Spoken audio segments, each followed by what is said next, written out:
భారతదేశ విమానయాన రంగంలో ఒక పెను సంచలనం.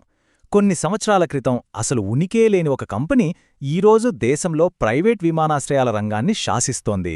ఇంత తక్కువ సమయంలో ఒక సామ్రాజ్యాన్ని ఎలా నిర్మించగలిగారు? ఈరోజు దాని వెనుకున్న అసలు కథేంతో చూద్దాం. ఆలోచించండి, కేవలం 5 ఏళ్లలో ఒక ఎయిర్పోర్ట్ సామ్రాజ్యం. ఇది ఎలా సాధ్యమైంది? ఎందుకంటే కొన్ని సంవత్సరాల క్రితం, అంటే 2018లో అదానీ గ్రూప్ చేతిలో ఒక్కటంటే ఒక్క ప్రైవేట్ విమానాశ్రయం కూడా లేదు. Zero, nothing. కాని ఇవాల్టి పరిస్థితి చూడండి. దేశంలోని మొత్తం ప్యాసింజర్ ట్రాఫిక్లో 4వ వంతు, అంటే 20% వాటా వీరిదే. ఇక ఎయిర్ కార్గో విషయానికొస్తే ఏకంగా 33% వాటా. సో జీరో నుంచి ఈ స్థాయికి ఎలా వచ్చారు?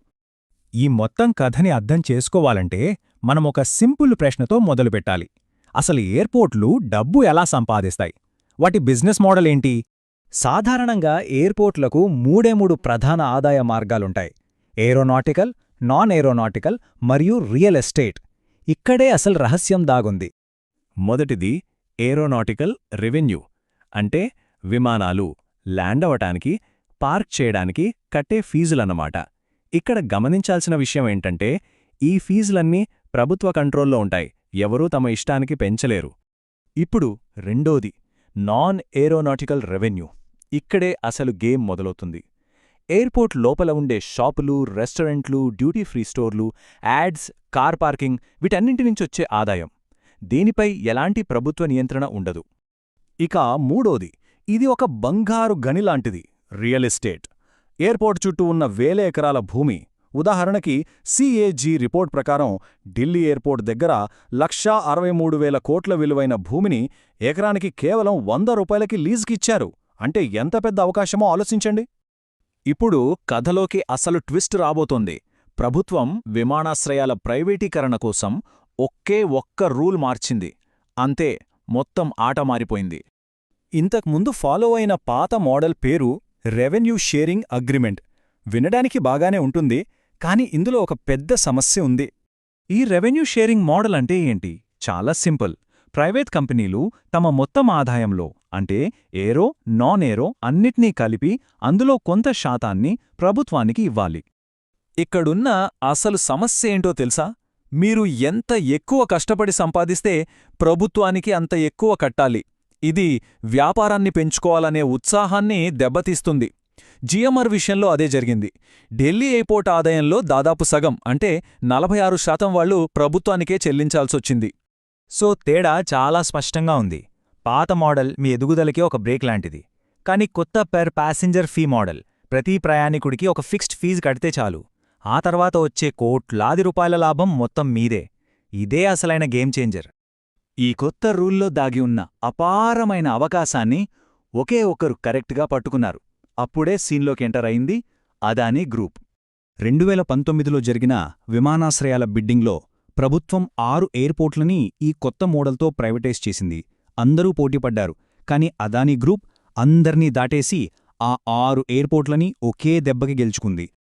కాని ఇక్కడే అందరికీ మైండ్ బ్లాక్ అయ్యింది. ఎందుకంటే వాళ్లు వేసిన బిడ్ ఊహకు అందనిది. మిగతా కంపెనీలు ఒక్కో ప్యాసింజర్కి 70 నుంచి ₹100 ఆఫర్ చేస్తే అదానీ గ్రూప్ ఏకంగా ₹177 ఆఫర్ చేసింది. దాదాపు రెట్టింపు. అసలు ఎందుకింత ఎక్కువ బిడ్ చేశారు? ఇది పిచ్చా లేక పక్కా వ్యూహమా? ఇక్కడే ఉంది అసలు వ్యూహం. ఇది చాలామందికి తెలియని పాయింట్. ప్రభుత్వానికి కట్టే ఫీజు ఫిక్స్డ్.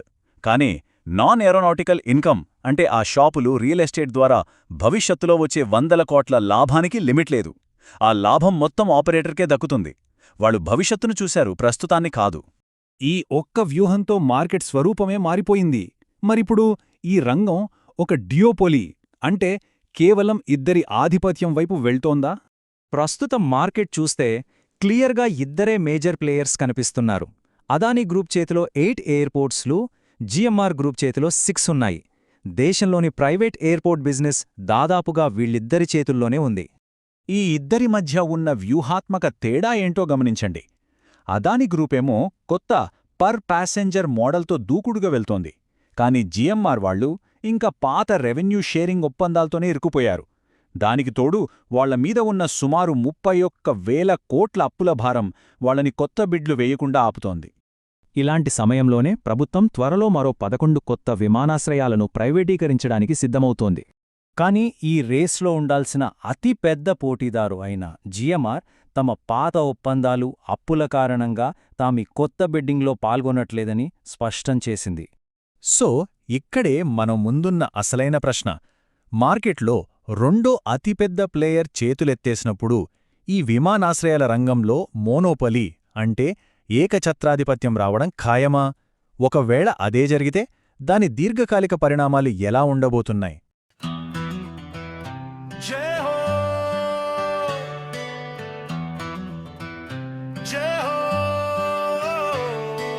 भारत माता की जय।